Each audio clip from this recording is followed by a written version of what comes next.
बापा बापा बापा बापा. ताई काय चाललंय मग? काय नाही बघा, माझं तर मस्त चाललंय, पण तुमचं कसं चाललंय? माझं एकदम मस्त चाललंय.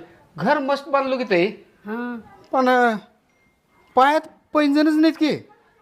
काय सांगायचंय तुम्हाला, त्या माझ्या नवऱ्याला 6 महिने झालं सांगते पायातलं घ्या पायातलं घ्या, तर नवरा काय घेच न झालाय. तू काही टेन्शन घेऊ नको, हे भाऊ आहे, तुला आजच्या आज पैंजण घ्यायला लावतो. बघा आता चॅटिंग करताना काय अडचण आहे? लय अडचण आहे बघा. कसली? घरात चॅटिंग करताना बायको कधी येऊन मागव राहते काय समजतच नाही बघा. त्याला एक पर्याय आहे. सांगा की लवकर पाडदेशी. एक मोठं लट घुंगराचं छन छन छन वाजायचं, पायात पैंजण घेऊन द्यायचं, म्हणजे पाठीमागे आल्याला कळतं. सारखं माझ्या इकडे चल, तुला आत्ताच्या आता पैंजण घेऊन देतो. अहो पण मला चपला तर घालू द्या. चप्पल बिप्पल काय नाही, चल तू.